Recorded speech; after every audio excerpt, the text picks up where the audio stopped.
Welcome back, ladies and gentlemen, to another episode of Ramble with Amble. I'm your host, Cody Amble, as you can see by the name right here, and the episode you just clicked on, Ramble with Amble. But enough about me. We're here with a very special guest today. Kevin, would you like to introduce yourself? This has been a long time coming now. Yeah. You're coming on the show. Almost a year, probably. Almost a year, Maybe yeah. more, right? Mhm. Definitely not more, but... It's been around that. Yeah, time. we're getting there. My name's Kevin, and I'm here to probably talk about my music, I think. Yeah, I like to make music. It's pretty fun. Awesome. Yeah, so we both go to the same college, obviously, and I started noticing, that's not a word. I started noticing you posting about like your music and everything, and I thought it was super cool. Just seeing like other people. It's so weird now that we're getting like to that age where it's like we're like, I know like when you turn 18, like you're an adult, whatever. Yeah. But, like it doesn't hit. It didn't like even me doing like this show and everything feels like that's like, oh, it's a hobby, whatever. And it like essentially is like, do I kind of get paid for this? Like incrementally, Right, sure. right. It's like... But it's definitely like weird, but also super inspiring seeing like people like yourself posting about like making music and stuff. Yeah. Especially making music is such a like, obviously the music industry is such a big, yeah. like just Goliath. It's I a guess. tough nut to crack. It didn't get in there. It's So it's work I in don't know. progress. Yeah. So it's like let's start from the beginning. When was the first song that you made? When did that come out? Well, the first actual song that I made, so I used to make, well, in 8th grade, I'll bring it all the way back. Okay, let's go back to the in beginning. 8th grade, one of my best friends, I call him Jimmy, he dropped a diss track on me, and it was Oh. so funny. And like everybody in the school would listen to it. It was so funny. I loved it. Mhm. And I always thought that was so like interesting that he just like was like rapping on these beats for fun. I thought that was like super cool because I've played music my whole life. Like I played piano my whole life type Oh, stuff. awesome. Okay. I played clarinet in the band. Mhm. So sophomore year comes around and I was just like thinking about it, about how I thought that was super interesting. So I asked him, I was like, can I just like make a song with you for fun? So we just made this like goofy rap song called Finessed. And it was obviously for jokes at the time. Like I was just messing around, having fun, but it ended up being a lot of fun. And I was like, I would like to keep doing this at the time, not seriously, but we continued making these like garbage, humorous rap songs on YouTube beats. And then quarantine happened senior year. Oh, okay. And that was when I decided to pretty much teach myself how to produce music. And I was going to change the style to that alternative type of indie stuff that I make now. Because I got into that style pretty much through Tame Impala, as everybody gets into it. Okay. I feel like it's like the gateway drug into alternative music. So I just started teaching myself then, probably around like March-ish then. And the first song that I made that was like a song and wasn't terrible was New Year Same Me, which I believe I dropped in February of 2020. I think like so. right before everything went to shit. Pretty much, right. Okay. Because I actually bought the program to make, like, to produce music, and Okay. I got it for Christmas, because I decided before quarantine actually happened that I was going to, but when quarantine happened, I was like, okay, I'm never going to see these kids from my high school again, so now I don't have to worry about the whole, like, image of, like, I'm posting this, like, serious music. Because when it was a joke, it was like, everybody knows I'm joking around, so it's fine. But when I was very nervous at the time of, like, posting a serious song and, like, going to class, and people are going to, like, not judge my jokes. They're going to be judging the fact that I'm actually trying to be this, like, artist or whatever. Yeah. So I'm sure that would have been weird. But once quarantine happened, I was like, I'm not going to see these people like, ever again. So I was like, I'll just go for it. I made this song, and I'm a fan of it, so I'm going to drop it. Yeah, it definitely like puts yourself in a more like vulnerable place to be able to Totally. like actually be trying to like make good work and not be seen as like obviously like you said, transitioning from like joke songs to something you want to actually like be like proud of. Like I don't know if like I guess I can kind of relate a little bit with like this show, because there was definitely like there's like a few episodes like that in the past, this show has gone through like so many weird changes. I'm sure. Yeah, once, because I started this in January in 2020. There were like 8 or so episodes. Like every week, I'd interview a different person. It was way more not serious, I guess, because I'm not a serious person, so I couldn't do that. But it was definitely more like traditional, like, oh, I'm like interviewing somebody, and then COVID happened, and I was like, I don't know if I should like be having people on the show anymore, right? And I didn't know how to do Zoom or anything, so I think it was around a year or so. There's like a year or so of episodes that was literally just me talking to myself, which was kind of fun, but it's also, I feel like those I can see as less.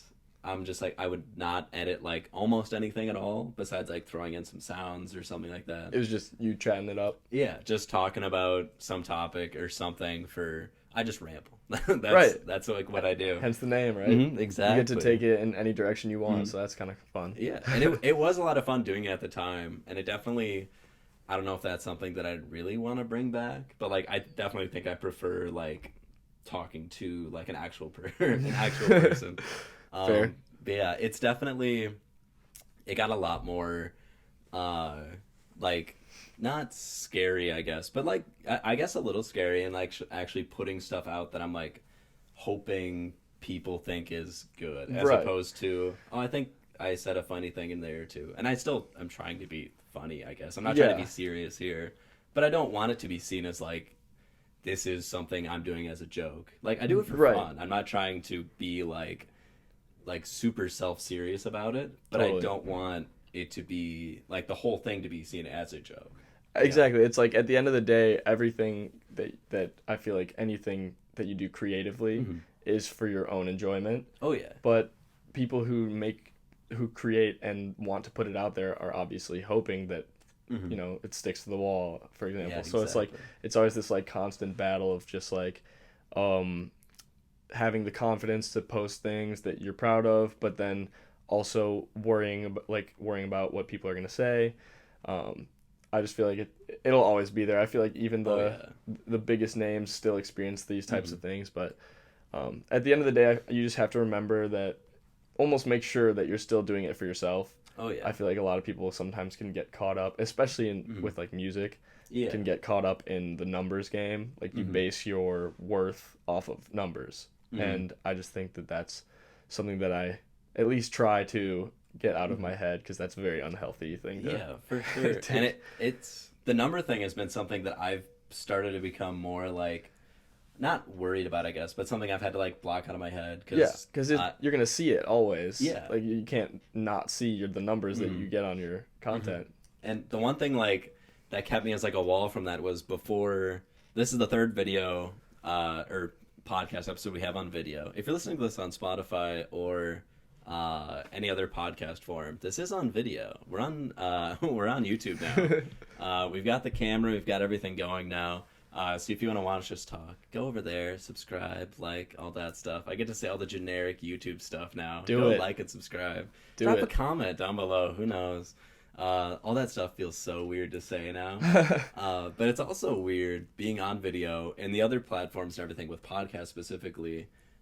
Because it's a podcast, you don't see how many people actually listen. And so when people ask me like, oh, you have like a podcast, they can't see like, oh, here's your exact amount of people that are listening. Okay. And not that I wouldn't like lie or anything like, oh, I've got like hundreds of thousands of people listening. But it definitely was a bit of a, like, not scary jump, but it's like going onto something like YouTube. And that's the other funny thing, is that like, obviously there's the splits. I've seen the split is pretty, I don't know if 50-50 is the right like word, but there's definitely a split where quite a few people are still sticking with audio for this show. Quite a few people are checking out the video now. But it's funny because it's not like the YouTube numbers you can see now, and you can see and be like, ooh, like, I don't know, like judging that off of like, oh, only this many people have like checked it out, but also seeing like, oh, like a lot of that is also audio people, but also not using that as an excuse to be like, but actually it's super successful. Don't worry about it. Yeah, right. Like, I'm not trying to act like this is like a big show or anything. It's not a tiny show, but it's not. I'm not Joe Rogan. Not quite. Not quite Joe Rogan. little less DMT on this show. But we can go in that direction though if you really want to. I just need to find. I know to give just about DMT. nothing about it, but I honestly don't even know. I don't know what DMT stands for. I don't either. Well, we'll find out someday. Someday I'm gonna look it up after the show. I would look up now. See, in the solo days, I would just be like, all right, I'm gonna pull up my phone. Yeah. I'm just gonna look it up. And I'm like, you can't really do that with a more real show like this. A more real show. We're keeping it professional in here. Oh yeah, super professional. I've got a spinning wheel right here in between us. For audio listeners, I have a big, colorful spinning wheel. It'll get broken out someday. Haven't found a good use for it quite yet, but we'll find it. We'll find it someday. It's mostly just for my enjoyment. I just spin it for everything. A lot of fun. That is fun. Just smacked my microphone with my hand. Apologies to everyone listening, but we make mistakes. Make mistakes. That's true. So going back to obviously you being in like the music industry and everything. So what is you just released last week? We were just talking about this before we got started recording. You just released your newest single, "River in My Dreams." So do you want to talk about like the process in making that? Sure. So I started making that song. So last Christmas, actually, I got for Christmas an acoustic guitar, and then at the beginning of this school year, my cousin gave me her old electric guitar. So I got into just teaching myself guitar, and I always wanted to be able to make my own guitar melodies, because my last song that we were talking about, Bittersweet, I did not play that guitar. I sampled it. So I always I just feel like it's more satisfying when you like make the food yourself to eat, you know what I mean? So I wanted to be able to make my own guitar melodies. So that was one of the first like guitar melodies that I made where I was like, I really like how this sounds. So I just started working with that, and I wanted to make this song kind of about, like I took a long break before the song dropped, and I wanted to kind of write about that. So I wrote about like, you're in college, you understand, you should understand. I feel like a lot of people will relate to this. It's just this like battle between, I don't want to miss out, but I want to go out and have fun, but I don't want to like miss out on opportunities to make music, because I don't usually have much time on the weekdays with schoolwork. So I'll always be like, okay, this weekend is going to be the weekend where I stay in and I just grind my music, and then I would go out because I don't want to miss out, and it's really fun in the moment, and then it's just not rewarding, because then I wake up and I'm like, I could have spent all that time making the music that I really have wanted to make. So I don't know, I was just stuck in this like loop. So like I wrote like some of the lyrics about that, like, this cycle follows wherever I go. That's like about this like loop that I like talk about. So I wanted to kind of make a song, like, since I took a break, I wanted the song that I dropped to be kind of like my re-entrance almost. So I wanted it to be about like why, like how this break happened, and like how I'm trying to like get out of it. So that's kind of what it's about. I think I'm doing a lot better now. I've spent way more time on music this semester, and I've stayed in a lot more, and it feels great. Awesome. Like I'm chasing that like long-term mental health. It feels good to really just crack down on making some music. It's fun. Yeah, for sure. I definitely I think it definitely like paid off. I listened to it like right when it dropped, and I'm a big fan. I was a big fan. I was listening to Bittersweet and Chances, two of the other songs you released. Bittersweet was the one you just talked about that you dropped right before this one, but I've got to say, I like them all. I think Chances might be my favorite. Okay. Do you have a personal favorite yourself? That's a good question. It honestly changes like often. But like most of the time, I love Bittersweet. It's just groovy, it's upbeat, it's like an easy listen. You know, I could show that to a lot of different people, and they'll be like, "Oh yeah, this is pretty good. I like this." But also, like, when it comes to like in-depth production and like because I make my own beats and stuff. Yeah. So I also judge the songs not just off the catchy melodies like Bittersweet. Like I would say when it comes to like the in-depth production and the risks that I took trying to do something unique, definitely either River in My Dreams, one I just dropped, or Just Dive In. I really like that one. I messed around with like different sounding vocals a lot in that, and I think it sounds pretty cool. Awesome. Yeah, it's definitely I feel like I wish I could enjoy like the same like level of like, I feel like for a song, like obviously you put like so many hours into Oh, yeah. something that's going to be like 3 to 4 minutes. long. Yeah, Yeah. and it's crazy just how like someone can like process and listen to that song that you've spent like hours and Yeah. hours on, and it's like 3 minutes of their day, and they're like, that was a really good song, and it's And then they forget about it like 3 seconds yeah, later. and they don't understand like the amount of Hmm. time that goes into, and I can't really say like that much time goes into like pre-production for like an episode of the podcast like this. But it's definitely like I mean I don't really go back and re-listen to there is one episode that I occasionally go back to that came out last year. I don't remember the exact episode number, but it was I'd made it a whole big thing on like social media. Like I have something like a secret I need to share with all of you, and this Okay. is like super important to me, and I'm sorry for those of you that I'm gonna hurt by saying this and stuff like that. It Okay. was really dumb. I got really bored one week and was like, all right, I'm gonna do this. And I really I opened the episode and I was doing my best. I was going back to like my drama club roots and just like hamming it up, sounding like I was about to start crying. And then I was just like, I really want to talk about apes. And I talked about apes for like half an hour, and it's That's funny.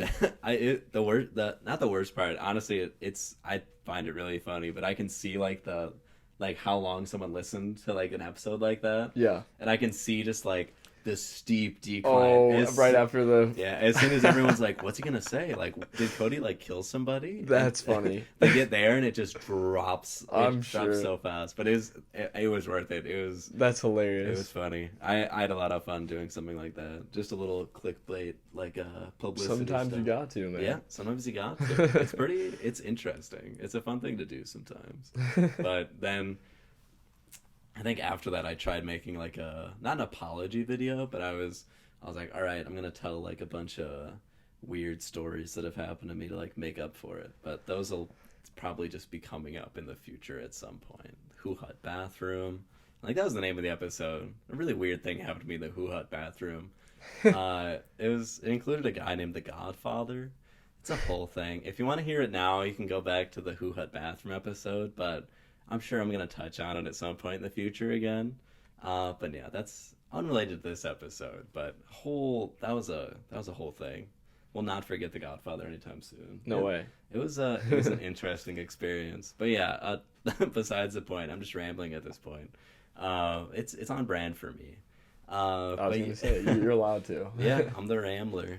Ramble with Amble. But yeah, it's crazy just the amount of like time an artist can put into like a piece of work. Yeah. And I guess what is like also cool though is like do you get like I'd assume you probably get like the like last week before you drop like a song like River in My Dream, or is it Dreams? Just dreams. Yeah. Just Dreams. Before you drop that song, that like pre-drop like jitters, like worried Yeah. about like, all right, what are people gonna think about Totally. this? Yeah, that's totally fair. Yeah. I mean, I started that song in October, so like you say, takes so long to master. And it's like the first 80% of a song takes like a week or two. And then it's like the fine tuning and just like changing everything up. It takes forever. Like I don't know if you remember the song super well, but like the beat switch towards the end where it's like rap all of a sudden, that I did like very last few weeks. I was just like, this song, I just want it to suddenly completely change directions. I just wanted to get very experimental with the song just because I wanted to. And for that reason, like it's not really my usual style, which like you say adds to the pre-drop jitters totally. Yeah. Like a lot.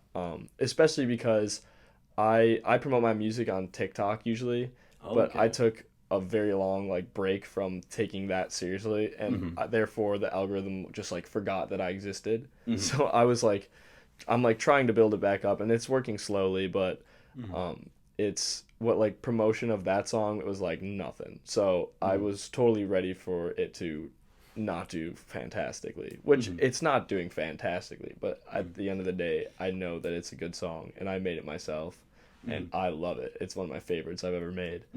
And I know that long term, if I continue making music and things start to catch, people Mm-hmm. will go back through my stuff, find this, and be like, okay, wait, this is pretty sick. Mm-hmm. And I think that's kind of what's better because I was I was talking to my friends about this. Some artists I think almost like sell out and just make music that they consider like music that they think will do well on like social media. You know what I mean? Mm-hmm. Um, and I think a big thing is making music that is your style because long term that's what will generate a fan base. People will see that this cool sound and they'll go back and they'll love it instead of just like dropping like mainstream pop that you think could go viral on TikTok just Yeah. because it'll get you virality super quickly, but you won't Mm-hmm. have like a solid fan base. Mm-hmm. So I try to, even though I know that the song that I just dropped was going to not be my usual style and it was going to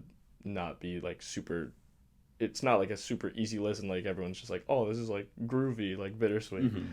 But I think long term that's cool, like that's cooler to just have songs that like have a really interesting vibe to them. Mm-hmm. I like that style better. Mm-hmm. And you got something like what you were saying. You have like a song that you're proud of, as opposed to, or a song that could go popular on TikTok, as opposed to you trying to make a TikTok sound that happens to kind of be a song. Yeah, pretty Like, much. and that's fair. That's definitely fair. TikTok is definitely like, I don't know. Obviously, I'm assuming I like music, but obviously I'm nowhere near as much of like Hmm. knowing how you make it and like the industry itself as you do, I'm sure. But like, does TikTok? I feel like TikTok has to have like a huge, even like what you were just mentioning before, like effect on. Do you even in the process of making a song have that question of like something about it being viral on TikTok or just the TikTok factor, I guess, in any way? Totally. I Mm-hmm. try not to allow it to influence the music that I make. Mm-hmm. But it's totally a thing because I have a friend actually. His name's Tommy Richmond. Mm-hmm. Well, he's not like a homie. Like Mm-hmm. I just kind of met him online during this whole music thing, and at the Mm-hmm. time when I met him, we had very like similar stats on Spotify, and I Mm-hmm. just DM'd him on Instagram. I was like, "Your music is incredible. Like you're going to be famous." Oh. And he was like, "Thanks, man." Like at that time, I only had New Year's Say Me Out, but he was like, Mm-hmm. your song is like really good. I like it." Mm-hmm. So we ended up making a song together called Cotton Sleeve. You should check that out. Mm-hmm. It's more of a sad song, but I really, really like it. He posted on TikTok just one video. Like he's posted before that, but he posts Yeah. one video and he just goes, "Hey yo, I just made this."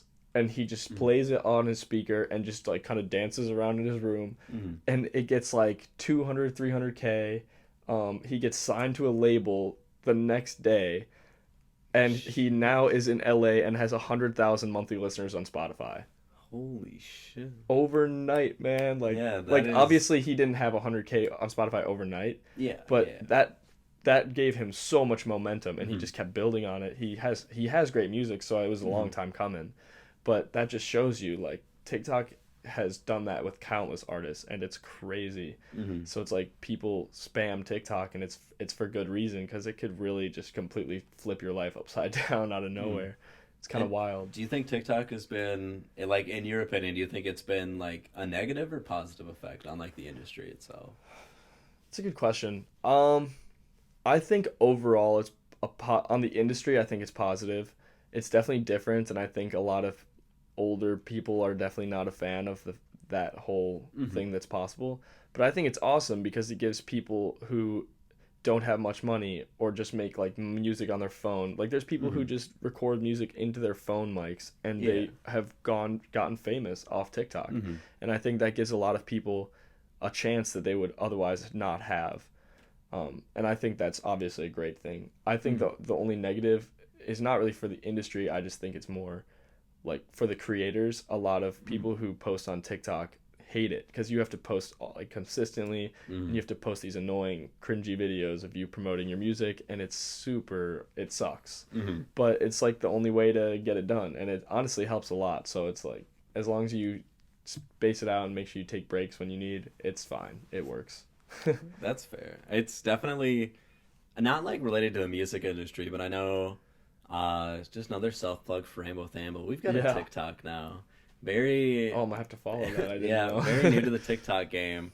I think we have like 2 TikToks posted. One of them is like a clip from the show, and the other one's a video I found of myself like a week later. I was scrubbing through some footage that I had to try and learn to edit something, and I found some footage, and it's really dumb, but it's very much Cody Amble. It's definitely me at 10 o'clock, 11 o'clock at night. Represents the brand well. Yeah, I was actually scrolling through TikTok.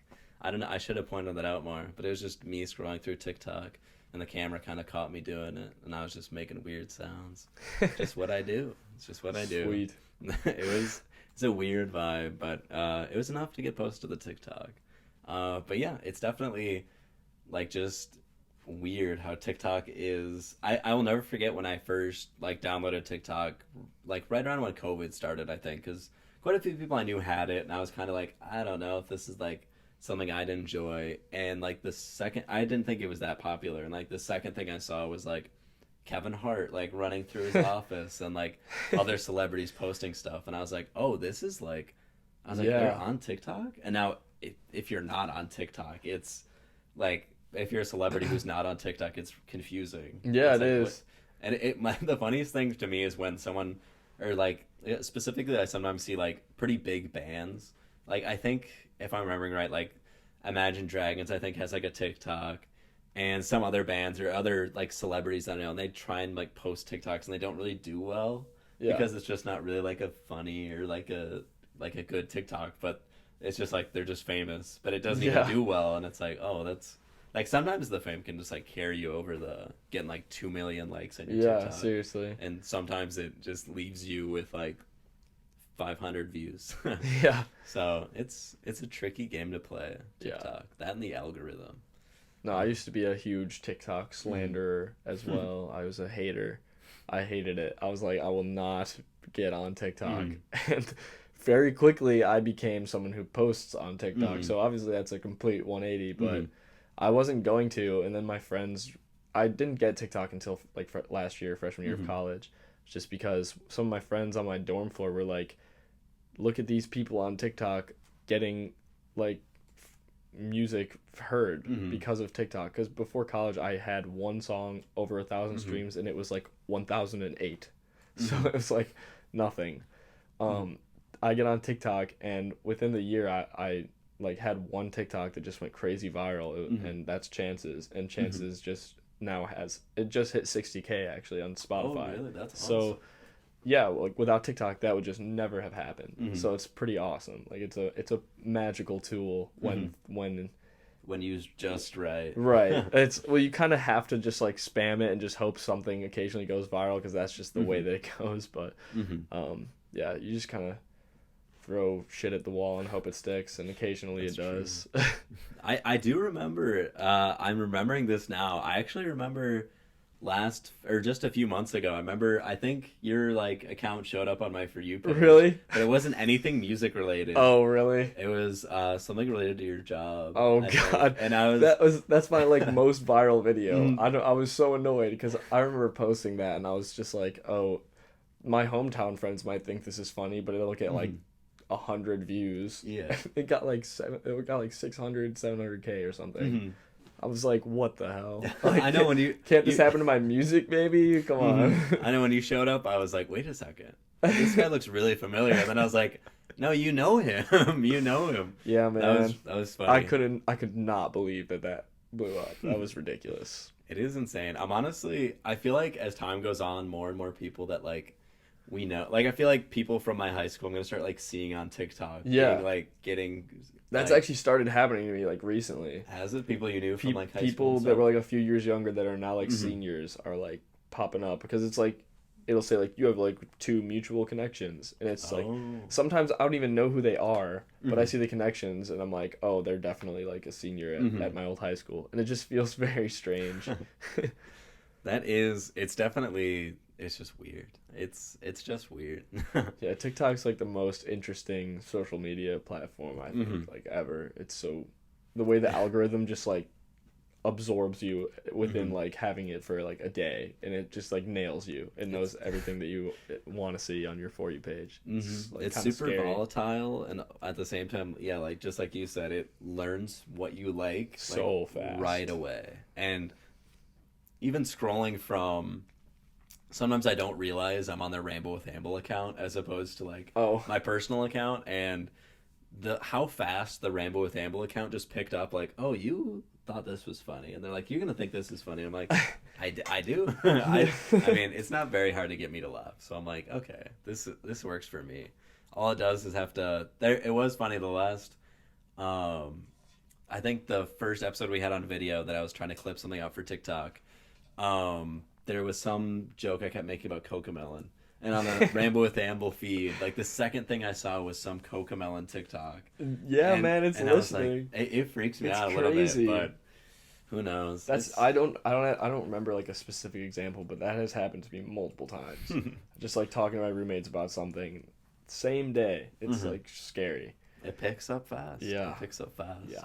Well, we don't have too much time left, but I would be remiss if I didn't ask. I know you just had like a single come out. Do you have any like early workings on possibly something coming out in the future? I do. Like I say, I've been in the studio, man. I've been working hard. I really have though. I have a song right now.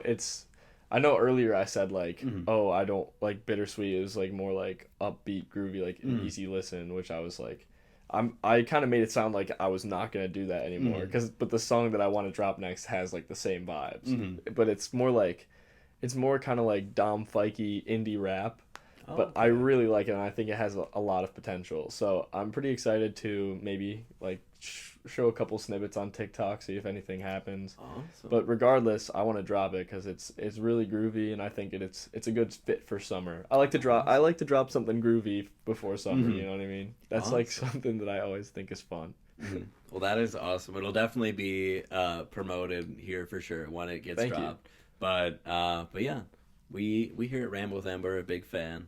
I wish we had more time, but we're trying to keep the shows a little shorter now. But it has been a great time talking to you. Yeah. Great time having you on the That show. was awesome. It was great talking the music industry and everything with you. I wanted to touch on some of our more staple categories, but if we had more time, we could maybe when the new song comes out, we can have you back on and Yeah, feel hit some free. stuff like Amble Planet. I spent way too long making motion graphics for stuff like Amble Planet and Movie Minute and Pop Quiz. I gotta throw those Gotta puppies get up 'em, sometime. yeah. They're too fun. I have too much fun editing that stuff together. But yeah, it's been great having you on the show. Thank you again for coming on, Kevin. Yeah, I had a good time rambling. That's for sure. Thank you. And thank you all for listening to episode 39 of Ramble with Amble. Go listen to Kevin's music. I'll try and see if I can link that stuff down below. It's a great listen. And yeah, thank you for listening or watching if you're watching right now. And we will see you next time. See you later.